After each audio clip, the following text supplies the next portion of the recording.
Oh, hello. Oh, hello. And welcome to the Comic Queens podcast. I'm Alex. And I'm Annie. And today, Alex and I are extremely excited to be continuing the celebrations for spooky season. It's been a really fun ride so far, starting all the new series. So I'm really excited to talk about them. Me too. Both of mine today are fantastic.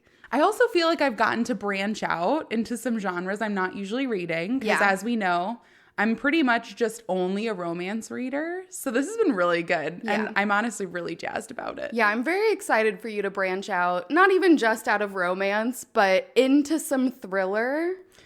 I know. It's very different for me, I will say, but all of them are so good. And it was honestly hard to pick any series to start with on this. So today, Alex and I, leading up to Halloween, are doing a focused episode on some supernatural stories.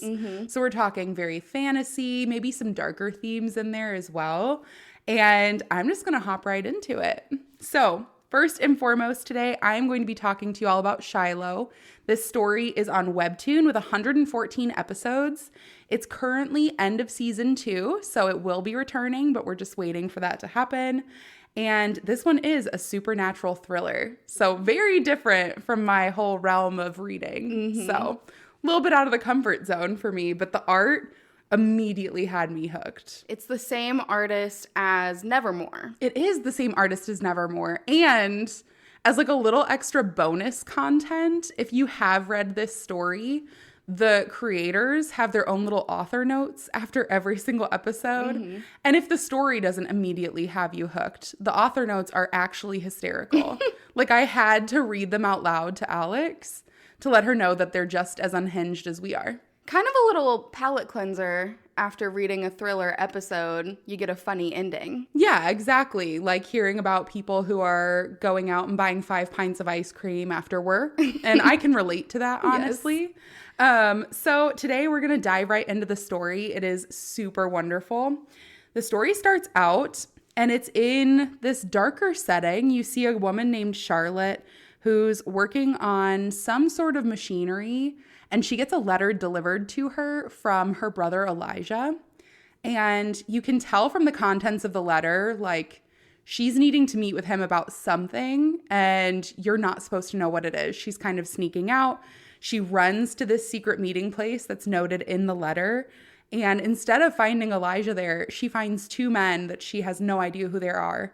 And they are coming to kill her. Oh, no. She is running for her life. You don't really understand why they're on the run towards her, but she does eventually get caught up, and they do end up like choking her to death and pushing her off of this giant like staircase almost. Oh my gosh, starting off strong.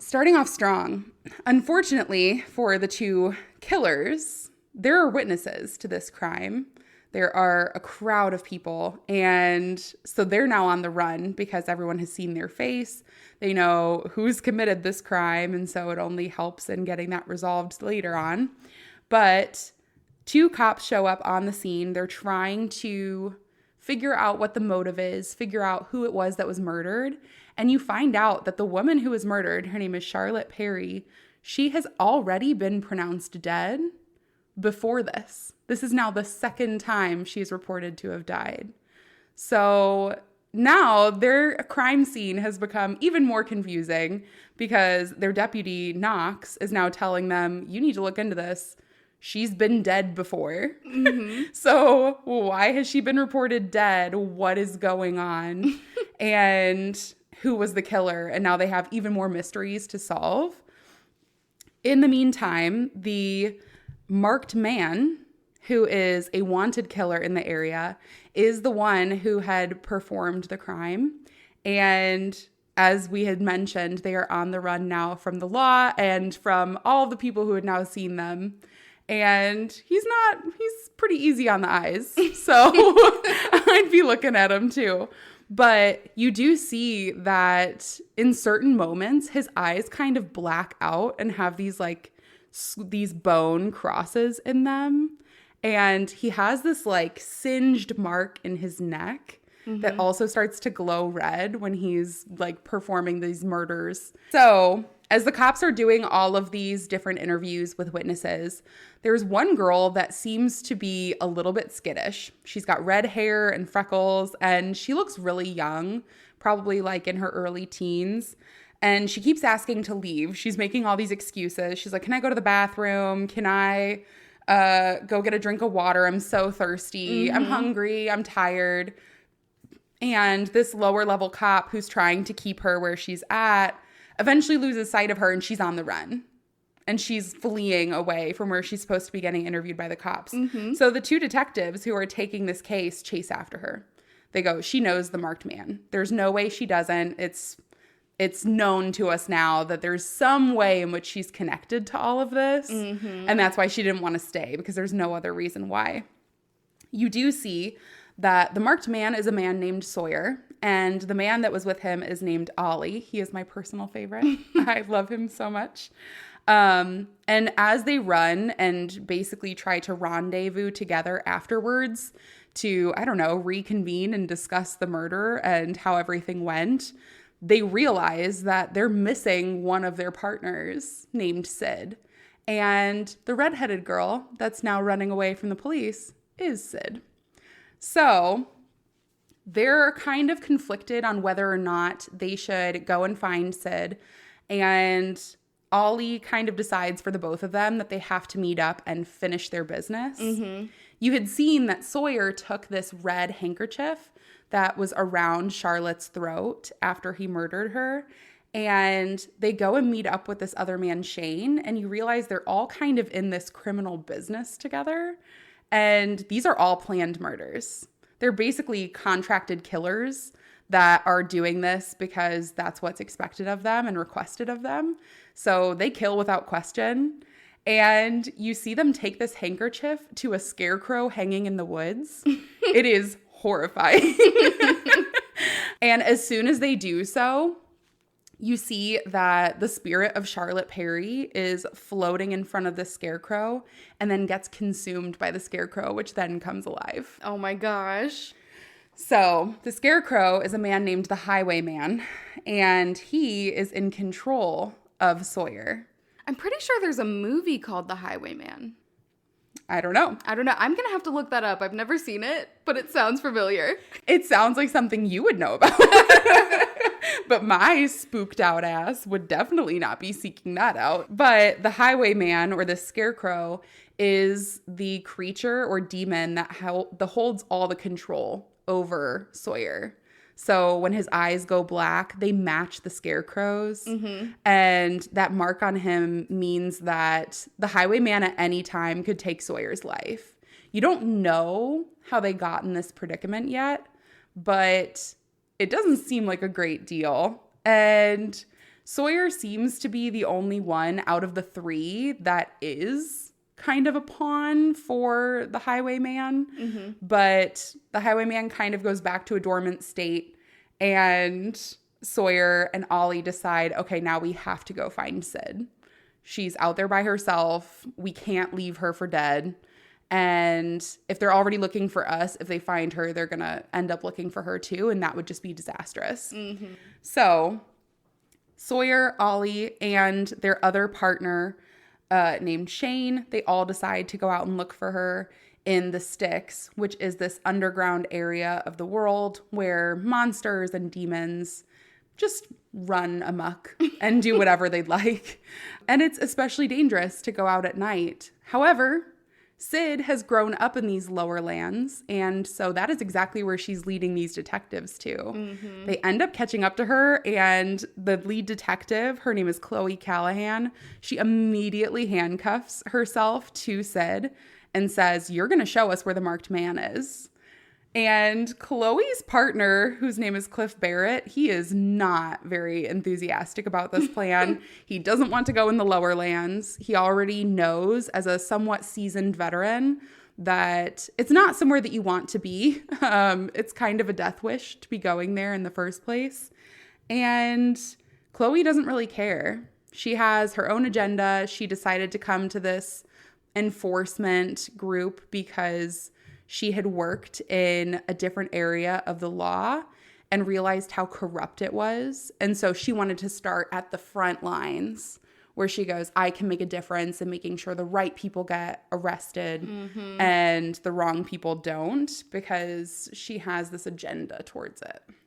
So Callahan is leading the charge here, making sure that she almost takes Sid as collateral to have Sid lead them through these sticks and the lowlands and to help them find the masked man, who's an extremely wanted killer. So while they're trying to find this marked man and they're searching for them themselves, you see that even seasoned veterans in the sticks are not doing so well. Sawyer and Ollie and Shane all get caught by this swamp monster that poses as Sid. So it makes itself look like it's holding a lantern. It uses Sid's voice to call out for them and say, I'm here, come get me. I'm stuck, help. And Ollie falls for it immediately, going towards this lantern. And then you see the entire wood start lighting up. And Ollie falls into this tar-like lake where he gets stuck and the monster creeps out. It is one of the most horrifying things I've ever seen. It sounds great. I know, I'm a wimp, so it's fine. I know I'm going to do so well with our Halloween episodes next week. But you do see that Shane, while he's trying to save Ollie, ends up falling into the same fate. They get taken by this creature. And Sawyer tries to help them while also escaping. And they all fall into a really deep slumber. In this slumber, they all have horrific nightmares about what this creature is doing. So first you see Ollie in this different like castle staring into a mirror where like fog writing is showing up out of nowhere. And it tells him to look behind him and you see its eyes glowing behind him and it's horrifying. You see Shane is running away from it and goes into an abandoned castle and it starts seeping underneath the door frame with its glowing eyes. And then Sawyer is trying to get away from it in a boat and it ends up sinking the boat and taking him under the water. And you realize that all of this is a dream. It's almost hallucinations that it's making them have while it's slowly feeding on them. Oh my gosh. So Sawyer wakes up immediately, rescues them, but now they're really concerned about Sid because this is a young girl out on her own. And Sawyer feels a lot of guilt for leaving her without coming back quickly and almost feels guilty because he was out there to save his own skin, not getting caught for the crimes, while he knows that Sid is probably going to end up taking some of the brunt of this. So you do see that Chloe Callahan has now drugged Sid and her partner Barrett into these sticks and they make a little salt circle for themselves. They try not to get caught by this horrific monster, any of the demons out there, and they end up making it to daylight. However, Sid does end up blowing on a whistle that then calls her friends to her, and you realize that her friends are even more fucked up than you realized. Ollie can turn himself into a praying mantis almost creature, and he is terrifying. You also see that the marked man really does love and care for Sid. He ends up going after Chloe and Sid himself and is willing to kill Chloe Callahan just to save Sid, but ends up putting a really bad taste in Sid's mouth. And you see the conflict in her eyes where she really felt like Sawyer was a good person and she didn't know that he was a killer. So she really was shocked to see him kill in the beginning of the story because she expected that he was this good in a world of evil. And now she realized that she's just been being dragged down the entire time. And that's where I've left off so far. I am almost to the end of season 1. I definitely don't want to give too many spoilers. There are lots of twists. The imagery in this one is gorgeous. And honestly, I don't think you can go wrong with a story written by 2 roommates or best friends. Yeah. So I highly recommend. I am definitely hopefully seeing all of the beauty that's within Nevermore because I need to read that one also. Yeah, it sounds great. And you showed me a couple of the panels and it's just beautiful. Terrifying, but beautiful. It is hauntingly beautiful. Yes.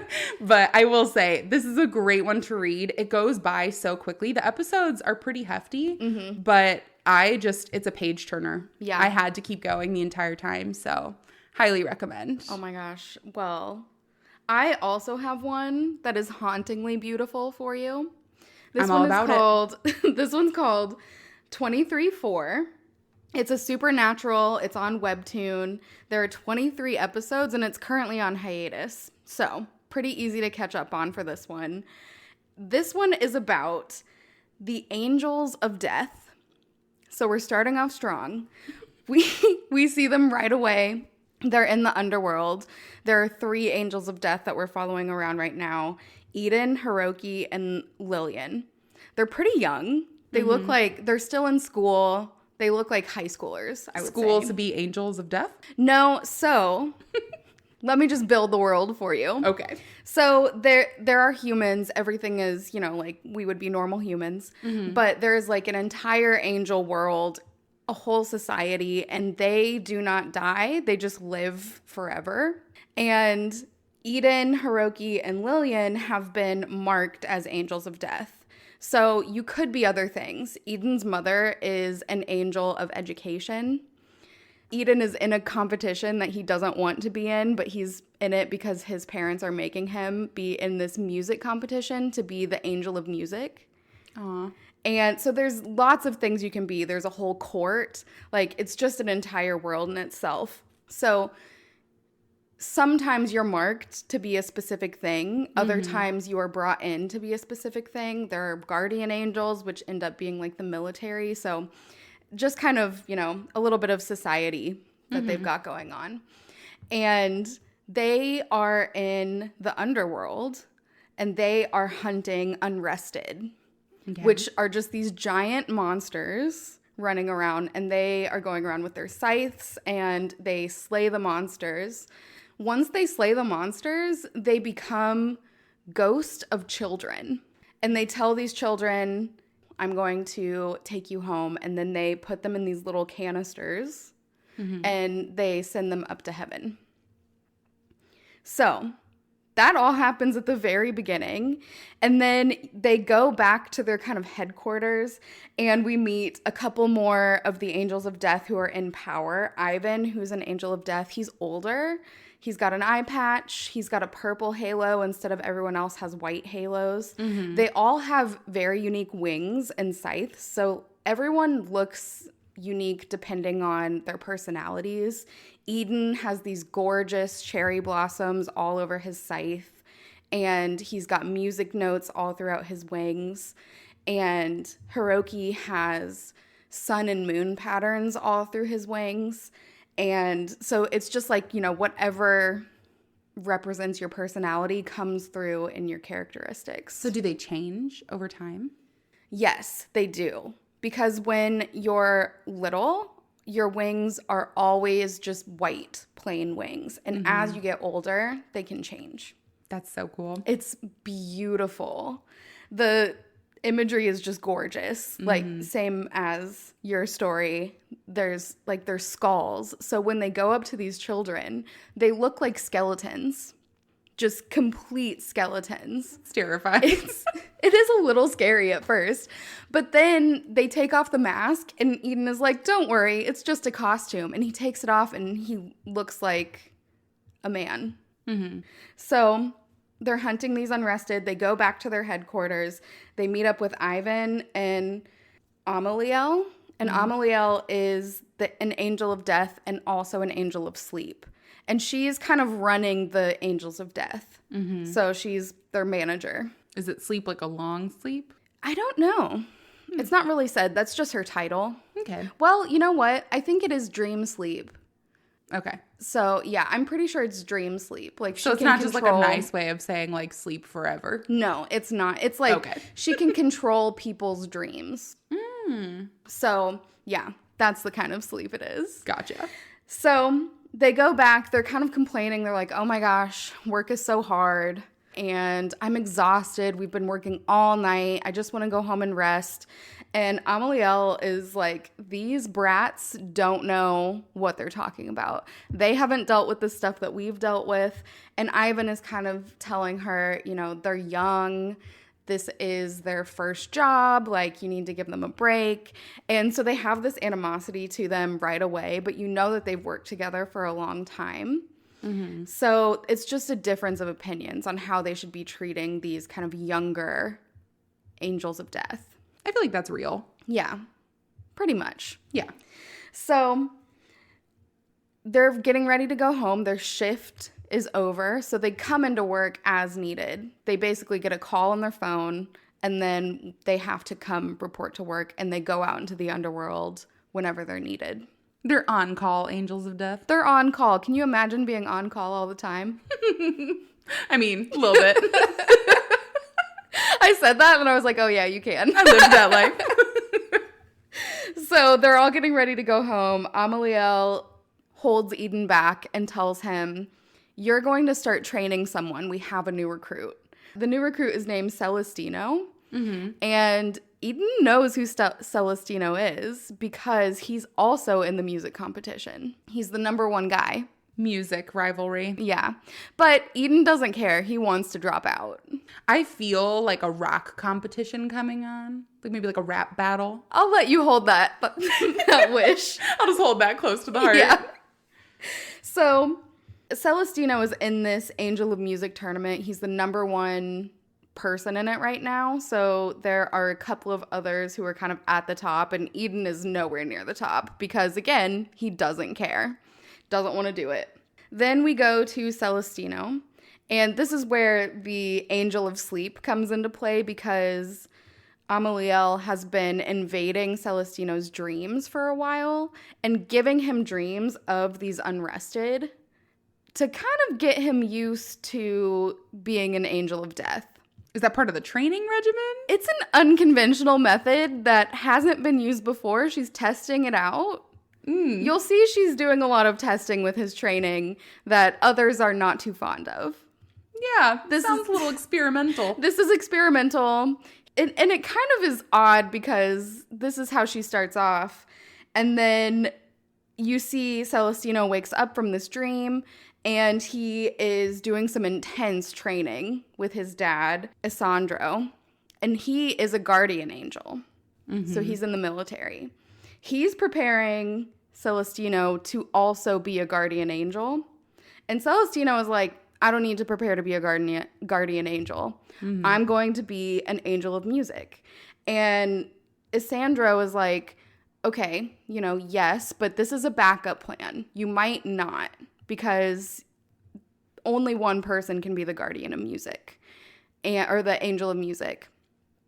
And you see that previously Isandro was picked as the angel of music, but then there was unrest in the world. They ended up needing military people, not artistic people. So he was drafted to become a guardian angel and never got to be the angel of music. So that experience has kind of colored his life and his views.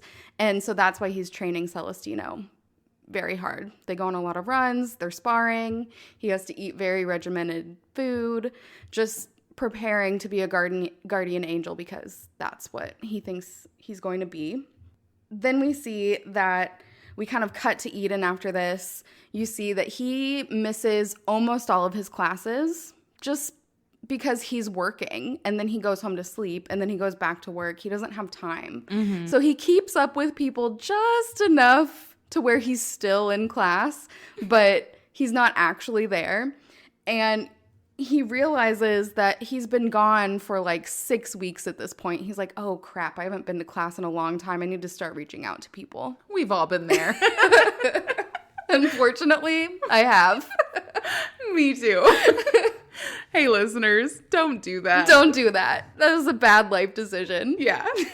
But you see Eden kind of thinking of his inner monologue, and you find out that his parents don't know, one, that he's not going to school, and two, that he is an angel of death. They don't know about his job. So they just think when they find out that he's missing school, they think it's because he's lazy and not doing anything. Mm-hmm. But really, it's because he has a full-time job already. Yeah, it's a little difficult to juggle. Yeah. And he comes from a very wealthy family. You see him alone in this house all the time because his parents are away often. And there's a maid there, and she kind of helps him with his food, keeps the house clean, all of that stuff. And she is talking to him and tries to convince him to tell his parents that he's an angel of death. And he says, I'm not going to do that. I can't tell them. If I tell them, then they're going to find out. Mm-hmm. And you figure out that something happened to his sister when they were children, and it's related to him being an angel of death, but you don't really know what happened. He just kind of alludes to the fact that if his parents found out that he was an angel of death, they would know that what happened to his sister was his fault. But we don't know what happened. It's not good. It's not good. We know that. We know that much. So then we kind of cut back to our corporate world. We see Dorothea, and she is the angel in chief of death. So she's like the tip top of the angels of death. And she does not agree with Amaliel's training methods. She tells her, you've got to be careful. You shouldn't do this. This isn't right. But she doesn't stand up against them. She doesn't stand up against Amaliel. She kind of says, you've got to make your own mistakes. If you want to train them this way, you're going to see how it goes, but you should just be careful. Mm-hmm. And so she doesn't really have a ton of power because Amaliel has a tragic backstory with Ivan as well. You find out why there are only young recruits coming in. And the reason there are only young recruits coming in is because there was this huge tragic event that happened that wiped out almost all of the angels of death. And this has had a huge impact on Amaliel and the way that she thinks about all the other angels of death. And she wants to train them quickly, and she feels like they have it so easy because they haven't had to deal with what I've had to deal with. So I'm just going to throw them out there on their own, basically, sink or swim. Mm-hmm. And Ivan goes to the chief angel of death and tries to say, like, you need to stop her. She's not going to help them. Like, this is going to cause harm to all of these young angels of death. And Dorothy Liel is basically like, she's got to learn on her own. If we have to sacrifice some of the young angels of death, then that's what we have to do. So it's just all very sad. That is really sad. I know. So then we see Celestino, his training has progressed from just being in the dreams to actually being trained in the underworld. And so this is where you see, again, where Amaliel's sleep power comes into play. Because Celestino is asleep, he is in a trance, and he ends up walking to the underworld. When he's there, Eden is also there because Eden is supposed to train him. So he shows up, he's being chased by the unrested. He thinks it's a dream again because he's had these dreams before. And then he gives up. He thinks it's a dream, he's like, I'm just gonna, wait here until I wake up. And Eden comes up to him and says, are you just gonna give up that quickly? And starts talking to him, and Celestino finds out that Eden is an angel of death, and Celestino does not believe that he is an angel of death. He's like, no, I'm not. That's not me. Now, the thing about Celestino is he has red eyes, and when he was a child, he had black wings.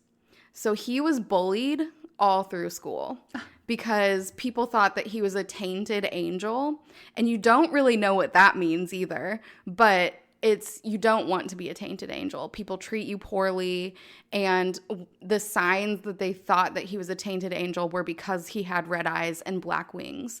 All children have white wings. It's like Dove from I'm Your Guardian Angel. It is. Yeah. And so he says, I'm not an angel of death. I've had people think this before. They think that I'm tainted.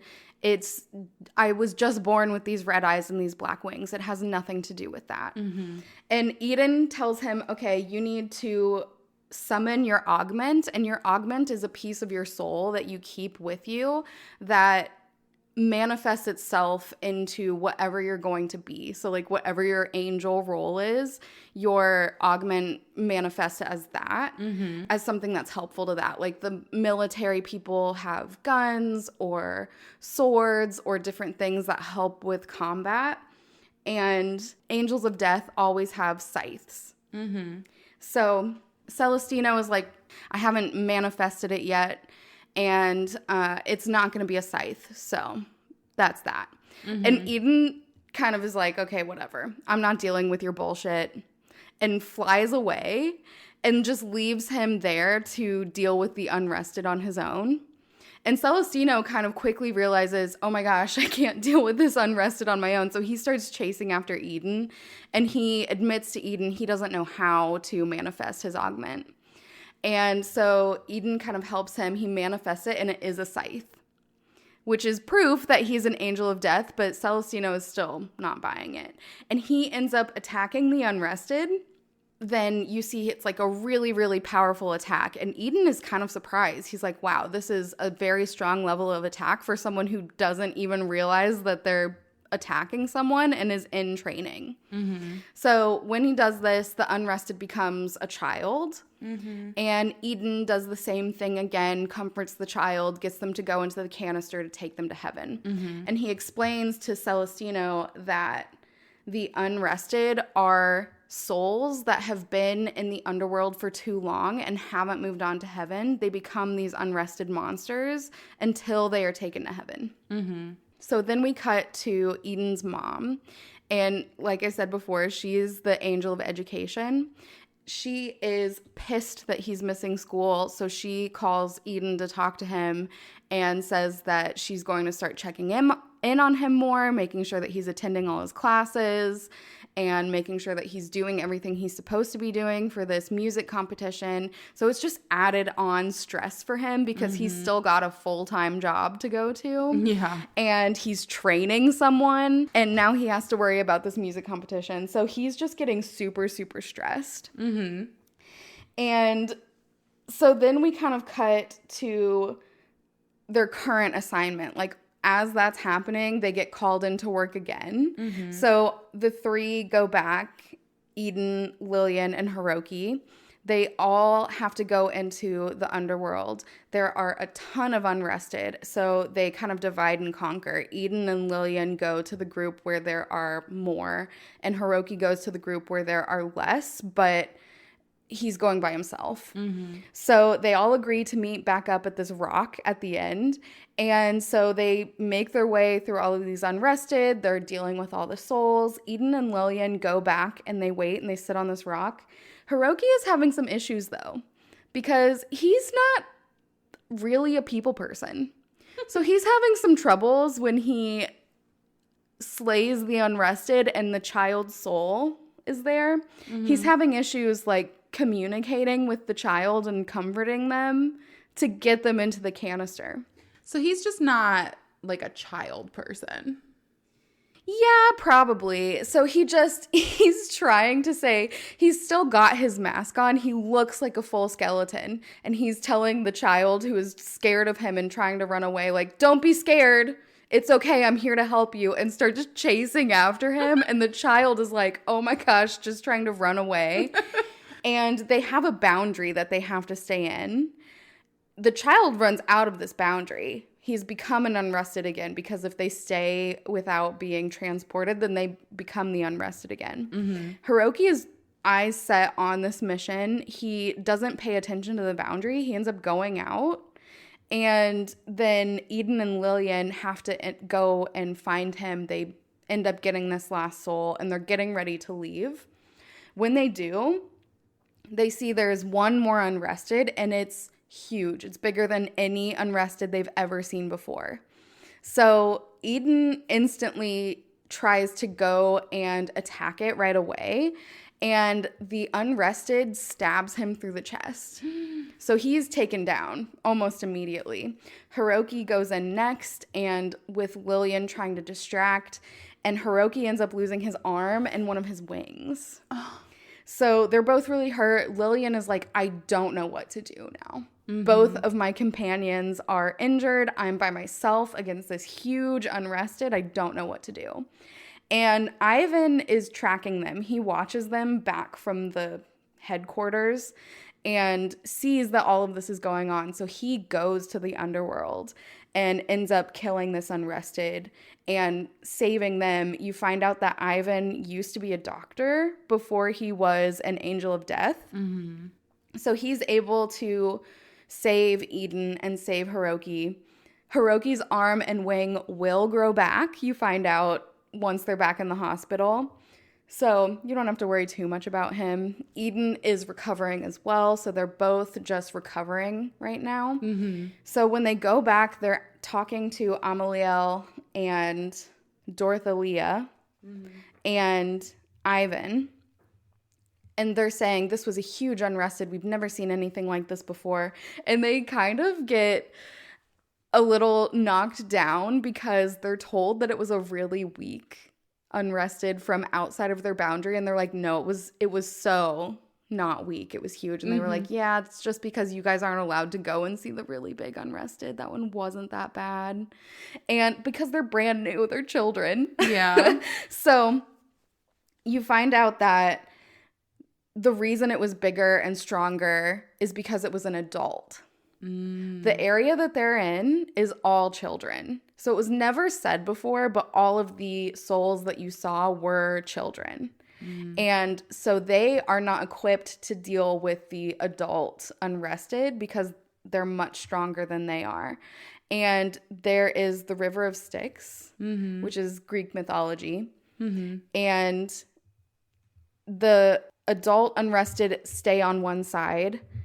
The river is powerful enough that they can't come across. And if they try to come across the river, they usually drown. They don't make it across. And the reason that the children are on one side and the adults are on the other is because the children are farther away from the depths of hell and the adults are closer to the depths of hell.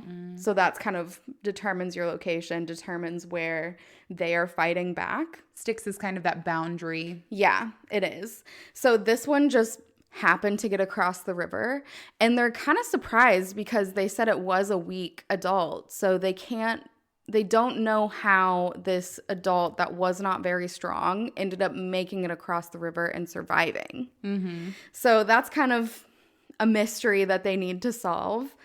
And we see now that this is kind of where we leave off. They are in the hospital still. Eden is panicking because it's been a few days and he had talked to his mom who said she was going to be checking in on him regularly. So he is saying, I need to go home. I need to go home. And they're telling him, no, you have to stay here. You have to stay in the hospital and rest and recover. Eventually, they kind of work it out that Ivan will take him back to his house and will watch him from that area instead of at the hospital. And then Amaliel is saying, okay, since Eden can't train Celestino, we need someone else to train Celestino. And Hiroki instantly volunteers and says, I'll do it, because he's pissed about losing his arm and his wing and just wants to move on and do something. So that's where we leave off. I have no idea what's going to happen next. Celestino is definitely going to be in denial for a long time, I think. He still, even after visiting, thinks that it was only a dream. He thinks that even though he has a scythe, he's not an angel of death. So I think that that's going to be a huge conflict moving forward, is him just coming to terms with the fact that he's an angel of death. His identity, really. Yeah, his identity. And then the other kind of main thing is that all of these angels of death are so much younger than their predecessors. So they're going to have to deal with trying to take control of all of this underworld area as basically children themselves. Oh my gosh. No pressure. No pressure. It's so beautiful. This one was also a binge reader where I just kept going to the next episode. It was such a quick read. The episodes aren't too short, but I just couldn't stop reading. I know. It just flies by. Yeah. And then magically it's 3:00 in the morning and you look around and you have no idea where you are, what day it is. It's fine. So another one that is very similar, I had to just continue reading, is the last story I'll be talking about today. It is called The Strange Tales of Oscar Zahn. This is one that I saw the picture of on Top Us and tried to read it, but it actually moved to Webtoon. So that's where I began reading it in bulk. It's 105 episodes and it's a completed series. It is a fantasy drama, I would say. But this one is extremely gripping. And the way that this is set up is such an interesting concept for a webtoon. So I really loved this. It follows Oscar Zahn. He is a paranormal investigator, and he himself is just a walking cloak and a floating skull. So automatically it's the paranormal investigating the paranormal, which was very fun. And he has an assistant named Agnes, who is just this very old woman who, where I'm at in the story right now, end of season 1, still can't really tell whether or not she's alive. I think that she is, but she's so close to death, she can see and interact with Oscar. Mm-hmm. But together they work together to go to these haunted locations where Oscar's entire goal is to help these different creatures and spirits move on. And so it takes him finding them, getting to the bottom of what is keeping them rooted to where they're currently at, and then helping them to release that. So the story opens up with Oscar going to this haunted house. He kind of takes his hat and his coat off and he hangs it up on the hanger and he makes himself at home. And he takes his electromagnetic reader around the house to see where this creature is hiding. And as soon as the light kind of bursts open, he sees that there is this creature hiding underneath the bed in the main bedroom.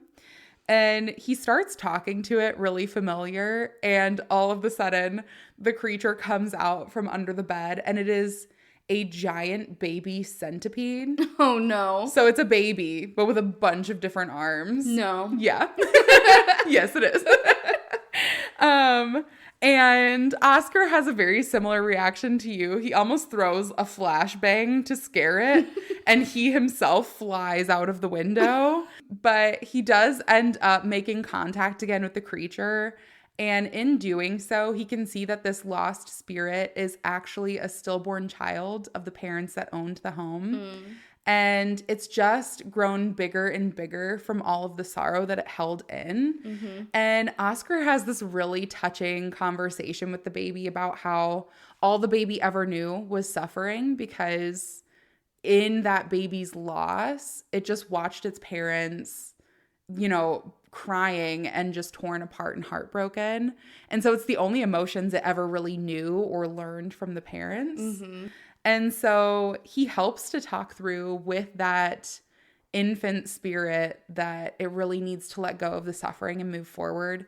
And you see it just kind of wither away into what looks like almost a spark in his hand. And he takes it outside and releases it, and you see that it becomes a star in the sky. It is so beautiful. It was so touching. I was immediately gripped in the story. But the way that the rest of the story is set out, you have all of these sub-stories, and they're all just the different tales of different spirits that Oscar Zahn has helped to move on to the other side. So in the beginning, we have the baby centipede, I'll call it. And in the next one, we're focused on a man named Charlie. They talk about how in World War I, there was this gun creator who had made the Ross rifle, which was great at hunting deer and just being a hunting rifle. However, for Canadian soldiers, they did issue them out as weapons in the war, and they were not made to withstand that kind of use. So he talked about how the creator of the Ross rifle was great, but that he did not create a machine of war, and that's what it became. And then you meet Charlie. You see that Oscar goes to France, and he is on a battleground from one of the battles in World War I. And Agnes, his assistant, warns him right away that it's a new moon.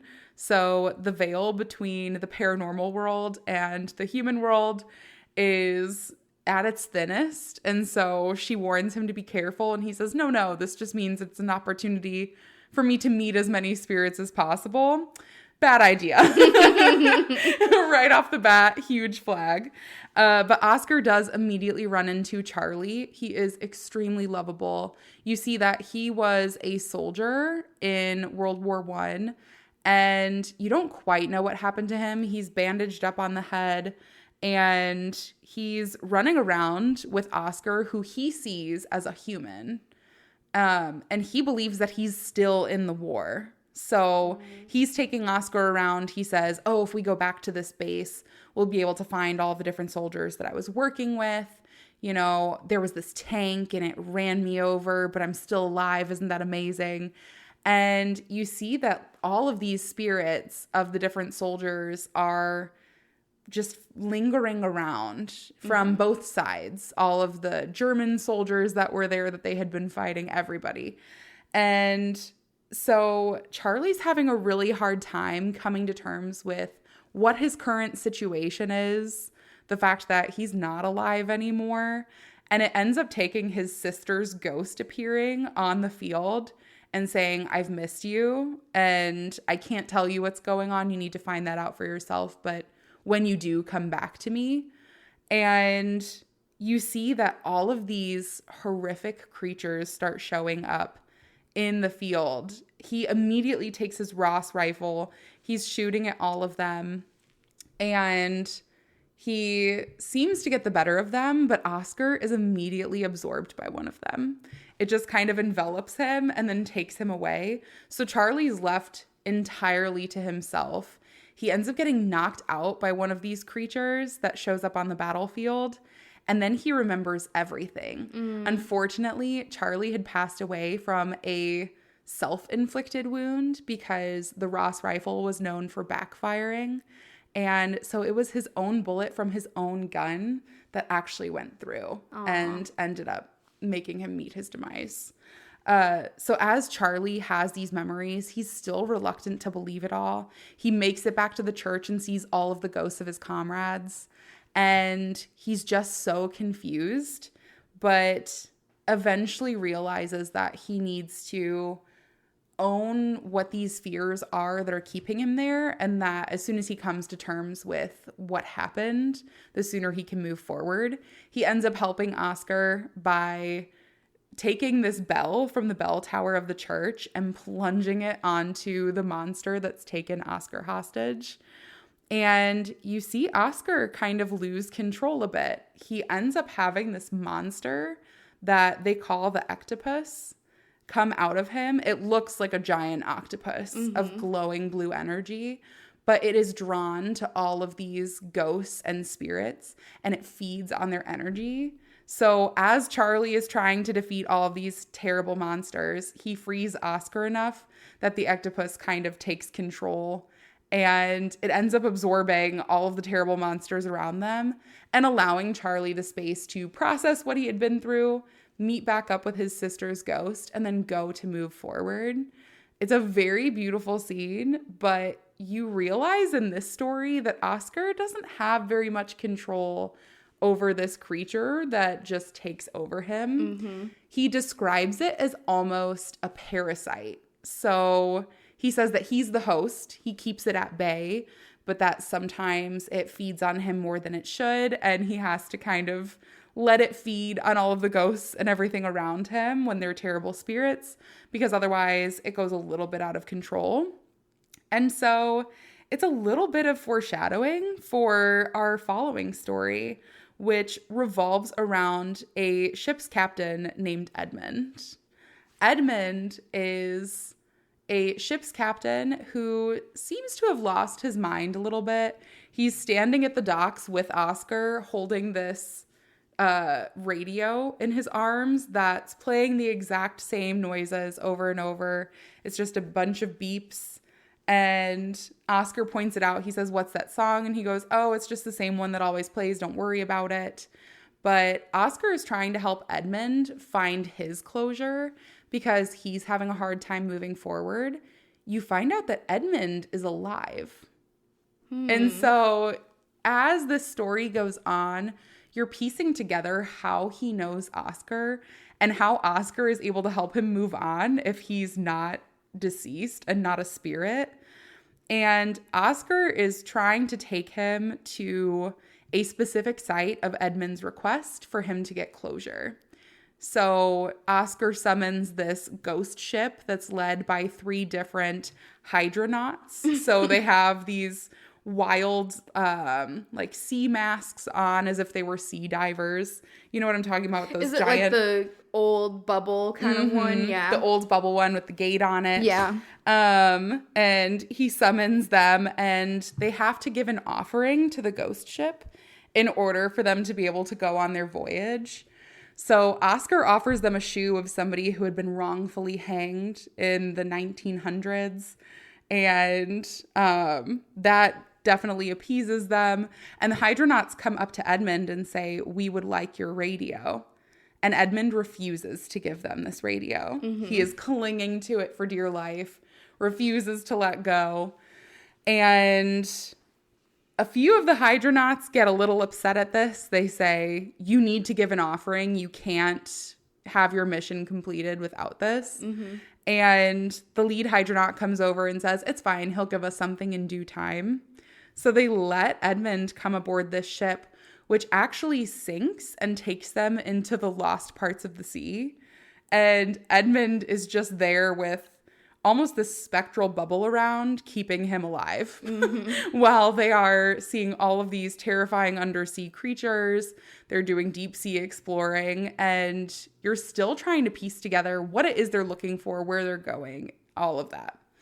Now, Edmund and Oscar have to plunge themselves even further into the ocean, places that the ships can't go.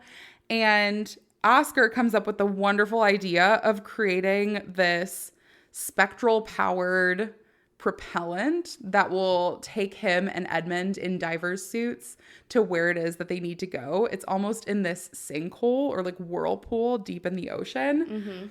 And unfortunately, this giant machine starts leaking spectral energy, and Oscar's trying to get Edmund to turn it off really quickly because he's losing control.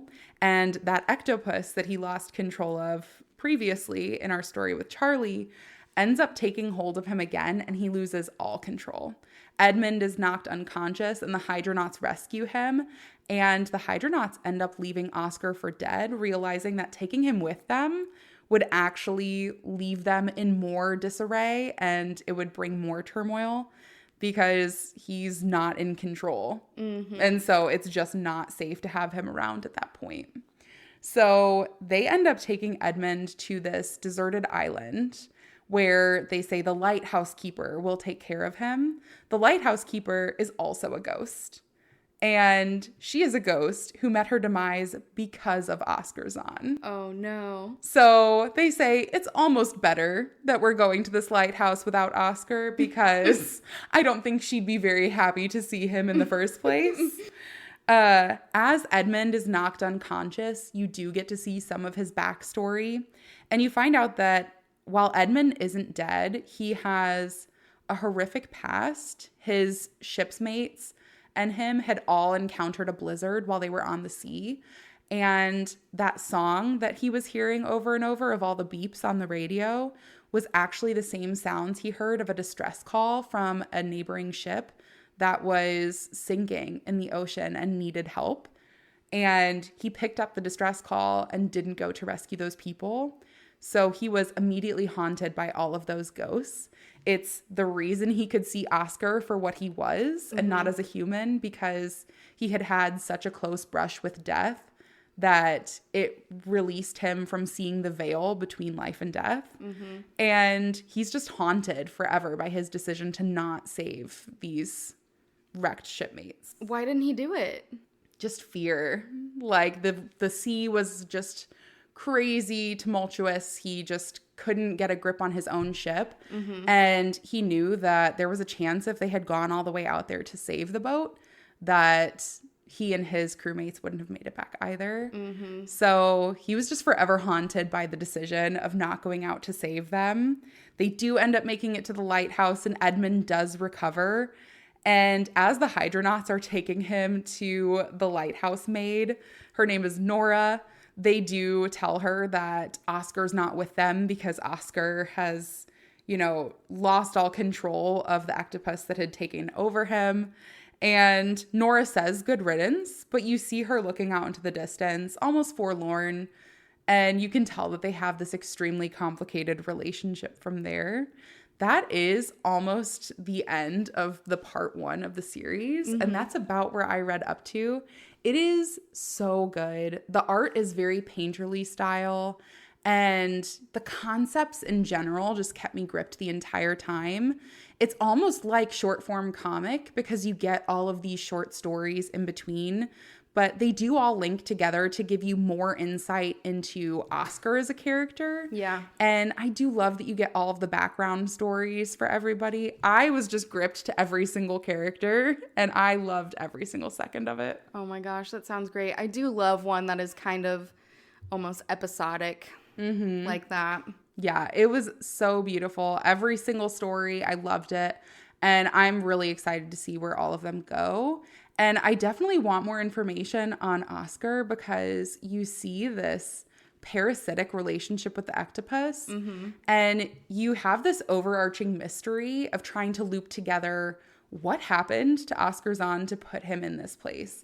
How did he become a floating skull? How is there a parasitic monster that can take control of him? And you're really just trying to gain that insight while you're also gaining all the insight into these other people's woes and helping them find peace in the process. Yeah. So good. Oh my gosh, I love it. Well, the last one that I have for you is also a mystery. So this one is called The Script. It's a romance occult story on Manta. It's complete at 81 episodes. Both of the stories that I talked about today were on my last year's read list. So I got to cross 2 off with this episode. Yeah, the New Year's resolutions. Yeah, the New Year's resolutions. So the reason that I really wanted to read this one is the cover. The male lead on the cover is just the most beautiful male lead ever. I mean, just... he has the white hair. The white hair, the piercing white eyes. Yeah. Just gorgeous. Ugh. And in the story, I love him even more. That would have had me sold too, if we're being entirely honest. Okay, so I'm going to do my absolute best to tell you enough that you kind of get what the story's about without revealing any of the mysteries. Okay. Because I want you to have the same experience that I had with this story. This is going in my top favorites. I am in love with this story. It is so good. I'm so intrigued now. I read almost all of the 81 episodes in one sitting. I could not stop. It's definitely a page turner. Would you say it's pretty quick to read? It took me a few hours. I would say it took me like half a day to read it. But you won't want to stop. It feels like it goes by really quickly because it's so good. I believe you. I'm very intrigued because I've seen the cover of this one. It's so It has pretty. the girl with the dark hair. The girl with the dark hair. And the man with the light hair. Yeah. Laying in her lap almost. Kind of? No. Oh, I don't know. Maybe I'm thinking of a different one. But I do remember seeing the cover and saying, that's something I would read. Yeah. And then I didn't read it yet. Me too. So I did read it this time though. And it is so good. Okay, so I'll just get started. We start off with our main character, the girl with the dark hair. Her name is Yiju. And she is meeting a couple of children. There is a girl and a younger brother, and the younger brother is sick, so he's in bed. And she is saying the reason that he is sick is because he has all of these scripts on him. So she can see all of these scripts. No one else can. And there are also 15 hellhounds in the room. But she's like, that's not your main issue. The scripts are the main issue. The hellhounds, just for your visual image here, are dog heads on human bodies. Oh. So in case you wanted to know what a hellhound looks like. I'm good. You can take that image back. There are 15 of those in the room. I'd like to process a return for the imagery that you put in my head. No proof of purchase. So, Yiju has the power to help this boy, but she is refusing. She won't help him. And so she leaves. She doesn't help them at all. She kind of says, you know, I helped someone once and it backfired on me and I'm never doing it again. Mm-hmm. So she leaves and you find out that she is a guardian of the South. So there are 4 guardians. They're all the North, East, South, West. Okay. And she's the guardian of the South. So then we kind of see her background and how she became the guardian of the South. 13 years ago, when she was a child, her and her younger brother had the same dream in the same night. And the dream was they saw this woman all in black. You can't actually see her. She looks like a shadow. Mm-hmm. And she appeared in their dreams and reached out to them and said, take it. And then they, woke up. So they're talking. They both realize that they had the same dream at the same time. They think, oh, that's weird. They continue on to school. And you see Yiju in her class. And she is talking to one of her classmates. And she says, you have writing on your face. And the girl feels sick. She's got like a headache. She doesn't feel good. And Yiju is like, you have something there. And so she says, what is it? Like, where? And so Yiju writes out what was on her face to show her what it was. And once she writes it out, it disappears from her face. And she doesn't feel sick anymore. So Yiju and her younger brother, Do-kyung, they quickly realize that if they write out these scripts that they see, they disappear. So they can help people. Mm-hmm. That's how the girl stopped feeling sick. So they start going around and helping a couple of people whenever they see these. You see that the way that these happen are, if you wish bad on someone strongly enough, then they will get a script on them and have something bad happen to them. So other people are putting these scripts on unknowingly. Yeah. With bad intentions, though. So they're walking home from school one day, and they come across a cat. And this cat it's like a pure white cat in the snow, covered in blood, and has scripts all over it. The way my face just fell. I know. I made a face like, aw, a cat. And then you're like, covered in blood. Covered in blood. So Yiju sees the cat. She's like, oh my gosh, we have to rescue it. And they take all the scripts off, but realize that the cat is still seriously injured. So they take the cat home, and they want to take care of this cat. You find out that their parents are paranormal experts. They are in America. They live in America. Mm-hmm. And Yiju and Do-kyung are basically on their own in this home. Their neighbors, who they call aunt and uncle, look in on them like regularly, but still like they're fending for themselves as children.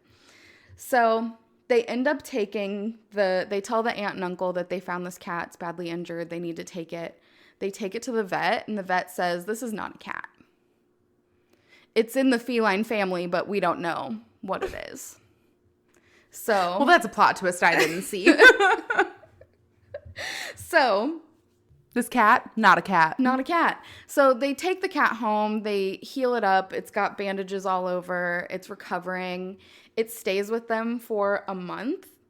And Do-kyung gets sick. He was a sickly child. He got sick often. And so he gets sick. And then at the same time, this cat disappears. Yiju just wakes up one day and the cat's gone. And the night before, she had been telling the cat, who they called Kitty, so Yiju wanted to call the cat Kitty, and Dokyung wanted to call the cat Alexander Gold Supreme. My vote's for Alexander Gold Supreme. Yiju thought that sounded too much like a pizza topping, so she vetoed that. So specific. Yes. So the cat was called Kitty, and Yiju was talking to Kitty and saying, I love you. We're going to be together, me and you and Dokyung. We're going to be a family. I'm never going to be like my parents and put other things in front of the people who are important to me. And she's including Kitty and the people who are important to her. Mm-hmm. So she has this heart-to-heart with this cat, and then the next morning it's gone. And Dokyung is sick, so he stays home from school. Yiju goes to school. It's the last day of school. Mm-hmm. So she comes home. It's a half day. And their aunt is there to help take care of Dokyung. Mm-hmm. And so when Yiju comes in, she's talking to Dokyung, and she's like, why didn't you tell me that auntie was here? And Dokyung said, I thought that she went home. I don't know. I guess I must have just been asleep when she came back. Mm-hmm. I didn't know. So their aunt is in the kitchen preparing a snack for them. Mm-hmm. She didn't know that Yiju had a half day. Yiju told her, but she said she forgot about it. Mm-hmm. Then Yiju gets a call on her cell phone, and it's her aunt. And her aunt says, I'm sorry I'm running late. I'm going to be at your guys' house soon. I'm just stuck in this awful traffic right now. And so they're like, where are you? So she tells them where she is in her car. And Yiju is like, we have to get out of here. We have to get out of here. So they start to try and leave. And the aunt comes back to them, the aunt who's in the kitchen, who is not really the aunt. Mm-hmm.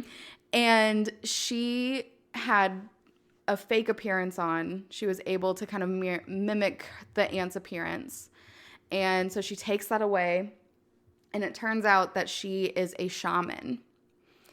And shaman and umbras are the people who can put the scripts on other people. Mm-hmm. Shaman come by this power naturally, and the umbras are given the power through the shadow shaman. Mm-hmm. The shadow shaman is the person from their dream who gave them the power. So they are umbras. Okay.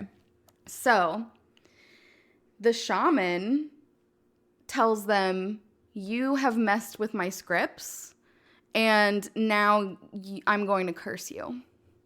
So she puts a curse on them, and this curse turns Dokyung into Yiju's shadow, but only at night. So during the day, he is able to walk around, be his own person. He goes to school and college, and once the sun goes down, he has to go to Yiju and becomes her shadow. So Yiju was also given a curse, but they don't tell you what that is right away. You have to find that out. Mm-hmm. So Yiju wants to, well, both of them, Yiju and Dokyung, want to find a way to get rid of this curse. So when they talk to their aunt and uncle, they figure out that there are the guardians, and they decide to go to the Guardian of the South to see if they can help remove the curse. Mm-hmm. And the Guardian of the South says, no, I can't do it because I can't remove another shaman's curse. Mm-hmm. It has to be that shaman, or you have to kill that shaman. And so Yiju is like, I'm going to kill that shaman. I volunteer. I volunteer. And the Guardian of the South tells her, do you think you can actually do it? And she kind of thinks to herself that she really wants to do that. She's like, I want to become the Guardian of the South. So the Guardian of the South trains both Yiju and Dokyung to be the next in line Guardian of the South. Mm-hmm. There's only supposed to be one, but since they are connected always, they're both it. Mm-hmm. So they have this sword that is a tiger's bone sword. And this is one of the most powerful weapons in the world. Mm-hmm. And each guardian has one. Theirs has been split in half so that each of them has half of it.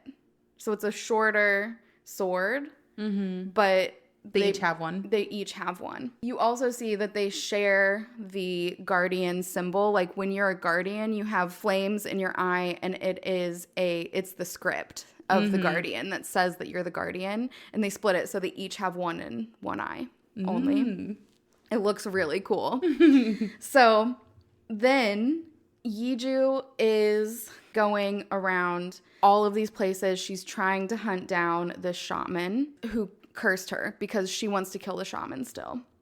Then, while she's kind of hunting on this mission, she's talking to different ghosts, trying to figure out where this shaman has gone. A man comes up to her and kind of hugs her around, like he's on his knees and he's hugging her around like her waist, kind of legs area. And he says, "I'm terrified. Please save me." Oh, okay. And she's like, what's going on here? Leave me alone. And it's the beautiful man from the cover. So he is not actually terrified. He is trying to steal the tiger bone sword from her. So he's pretending to be terrified so that he can get close to her. Put a shield spell around her so that she can't fight him, and then steal the sword. So he does that. And she gets out of this shield spell. She's taken off guard. And she is like, how did he do that? Where did he get these spells? He's not a shaman. He's not an Umbra. He's not a guardian. Who is this man? So she ends up like kind of lassoing him with her magic and knocks him down, takes the sword back. And then they kind of get to talking, and he says that he needs the sword because he wants to kill Kihei Kwan, who is the shaman that Yiju also wants to kill. So he's saying, I've got to get this sword because I'm going to be the one to kill Kihei Kwan. And she ends up having a mini battle with him where Do-kyung comes to be her shadow and ends up kind of holding him back so that they can get away. One of this man's keepers comes to help also, and he is a snake. A giant snake wraps around the man. And so then Do-kyung and Yiju are like, oh, he's a shapeshifter. That means that this man is also a shapeshifter.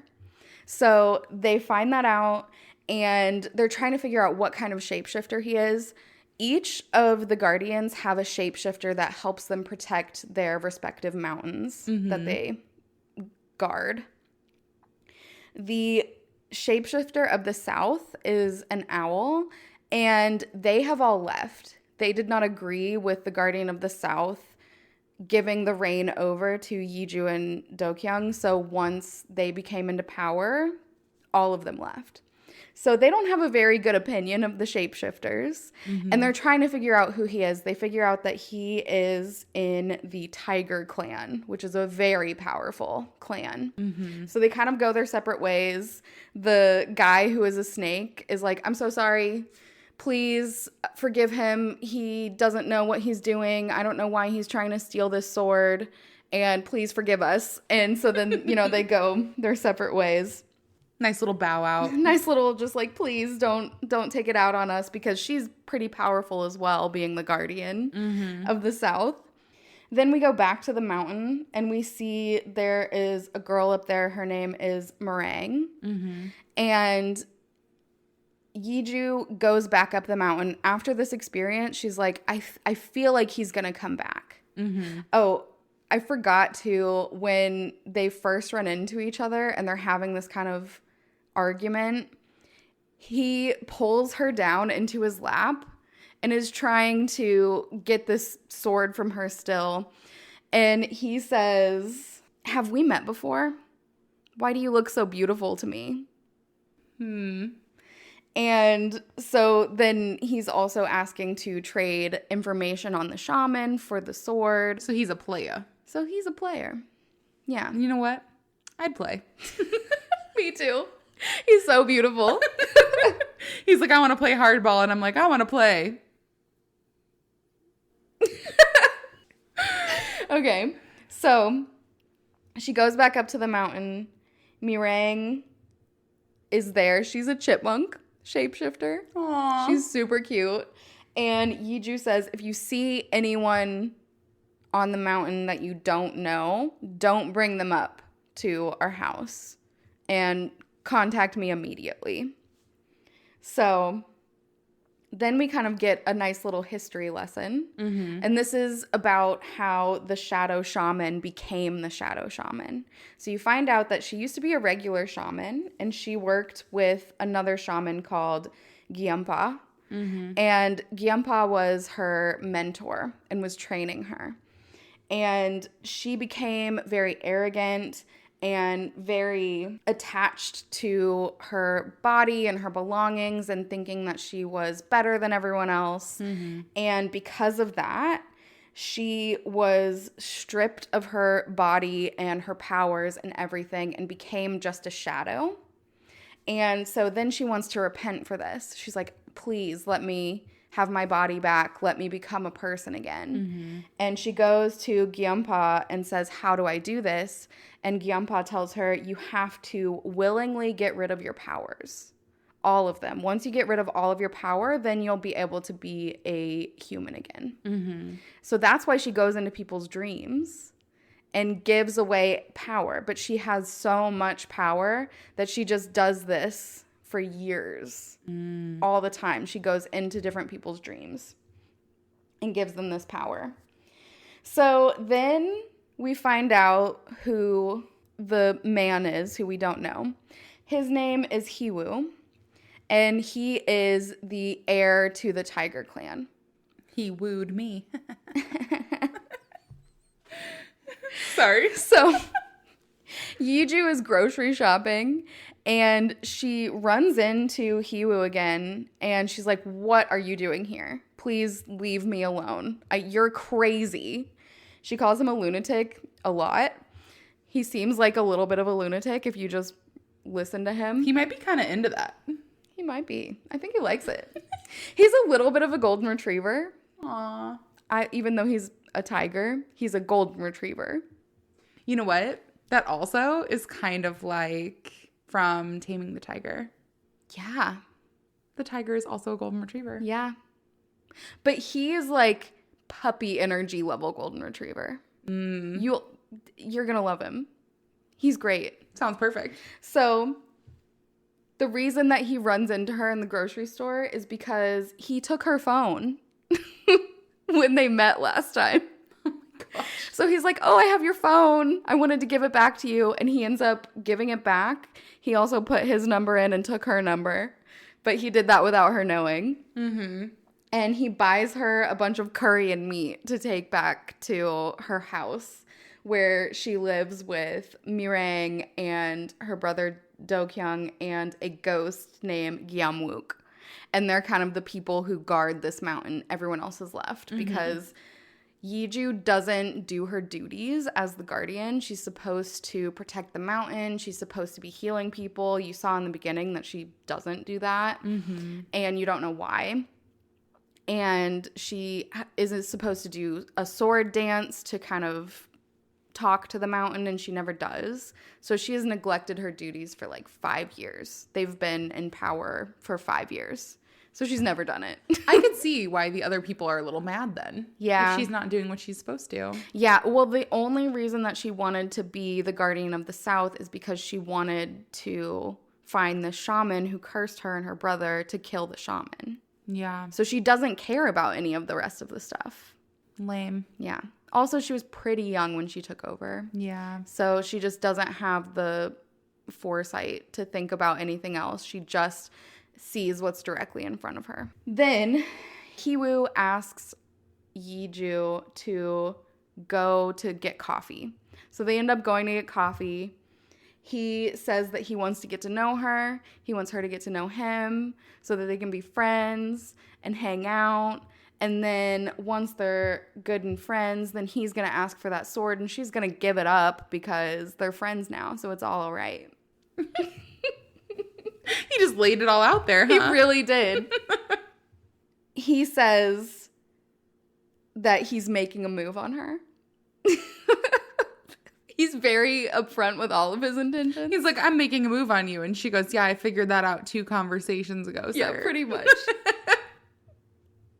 So we also see that Hiwoo's background, and he, like I said, was from the Tiger Clan. His father was the clan leader, but he was killed. They were in hiding. Mm-hmm. And the reason that they were in hiding is because the father he wasn't like an aggressive clan leader, so he wasn't taking control. Mm-hmm. And so once he dies, his mom, or the mom, tells Hiwoo, the reason that your father died is because he's weak. You cannot be weak. You're the next leader of the clan. So she starts making him, as a child, fight these grown men and spar with them, and, in effort to make him stronger. He doesn't like that, but yeah, he kind of has to do what he has to do. So when they're at this shop, Yeju is asking him, why are you hunting the shaman? Like, what do you get out of this? I know why I'm doing it, but why are you doing it? And he says that he's doing it because the shaman meddled with what was his, but doesn't provide any more context than that. I am going to make a theory that what was his was Yeju. I don't know. You can stare. I think you do. You can stare at me all you want. I'm not going to tell you anything. I think of the 2 of us, there's one of us that knows. And I think it might be you. It might be me. Who knows? Who's to say? You. All right. So we jump back to the present after seeing Hiwoo's background. And Hiwoo is going up the mountain. You find out that Yeju had a headache and he helped her headache.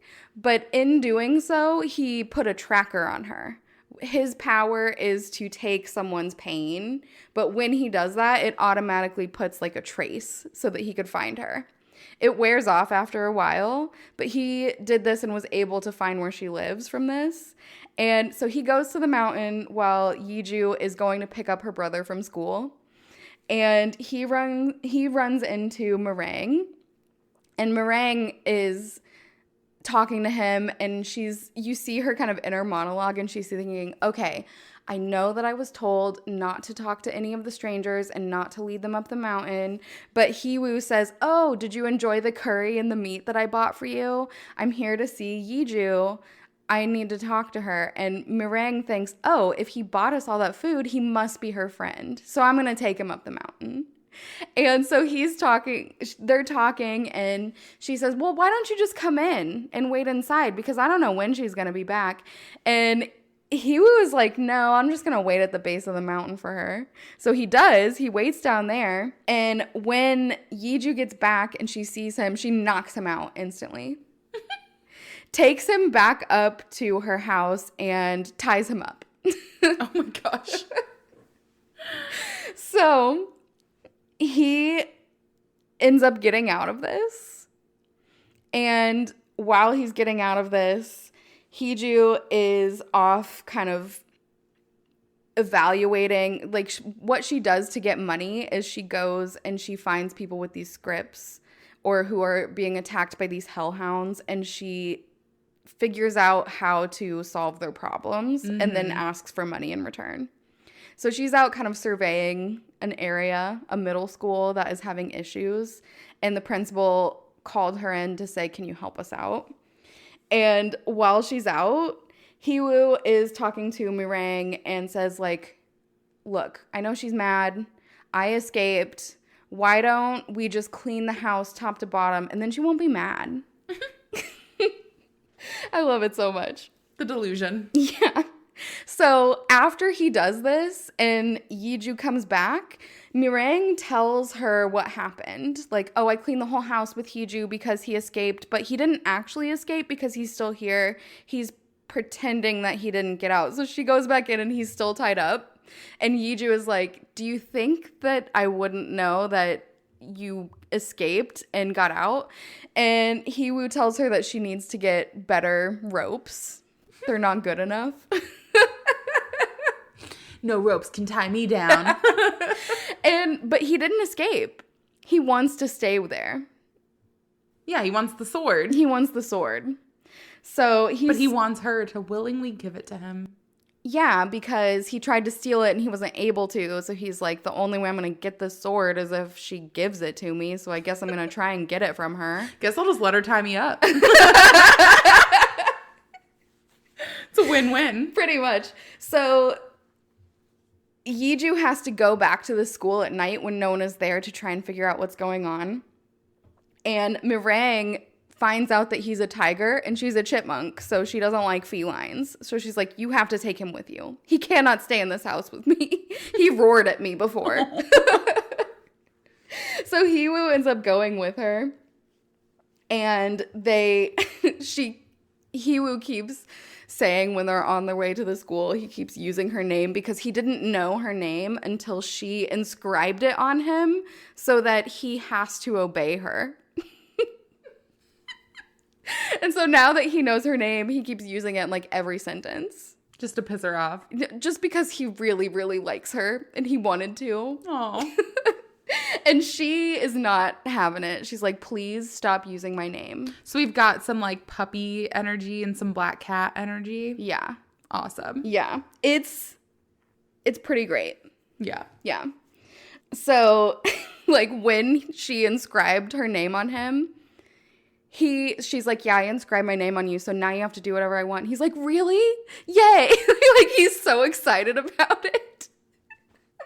Which probably only further pissed her off. Yeah, she's like, what? So he ends up going with her, and he starts calling her Milady because she said that he can't use her name. Which pisses her off even more. Yeah. Yeah. I could have called that one. So there's like other stuff that's going on throughout this time as well, but I'm intentionally avoiding it so they don't ruin any of the spoiler content. Mm-hmm. But they go to the school. There's a bunch of hellhounds. They end up defeating the hellhounds.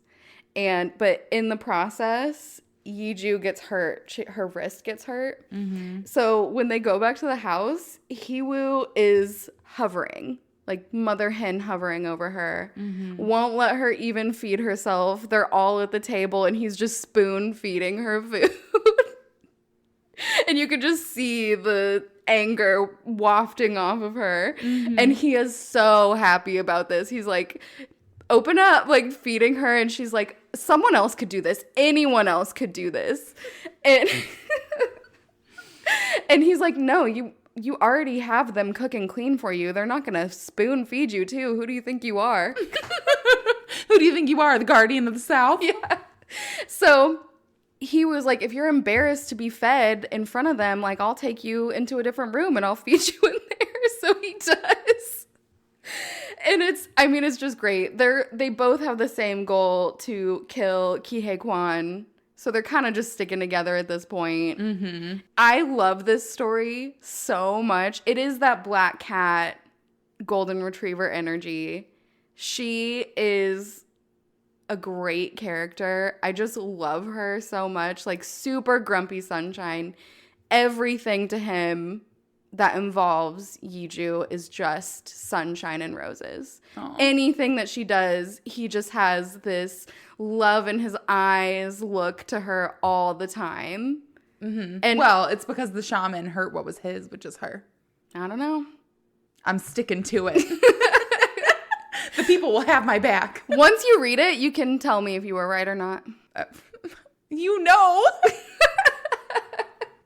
I won't need to tell you. Yeah. In your heart, you know if I'm right. Yeah, but I'm not going to tell you. Please. That's all I'm going to tell you, honestly. There's so much more to this story. I left off before the end of season 1. But if I go much further, I'm going to start ruining things. And I just want you to have the most magical experience that I had. So I'm not going to tell you anymore. I love it. It sounds wonderful. It's so good. You have to read it. I will. I'll add it to the list. Put it at the top. Okay, I'll put it to the top of the list. This is one, if they had a physical copy of this, I would buy it. That's good to know. That's usually a pretty good indicator, I think, for me. I love this one. It is definitely going right at the top of the list for me. The characters are wonderful.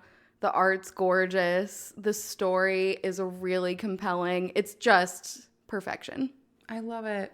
Oh, well, I'm so glad. Honestly, I feel like this supernatural reading fest has been a complete success for us. I agree. So I highly recommend it. I think I'm like in my element in the fall. Mm-hmm. So it worked out for all of us. But thank you all so much for joining us on another spooky adventure here for the fall season. Next week, we're looking forward to talking to you about our Halloween episodes. So we'll be getting into some of the more spooky stories that we're reading right now. And looking forward to talking to you on the next one. Goodbye. Bye.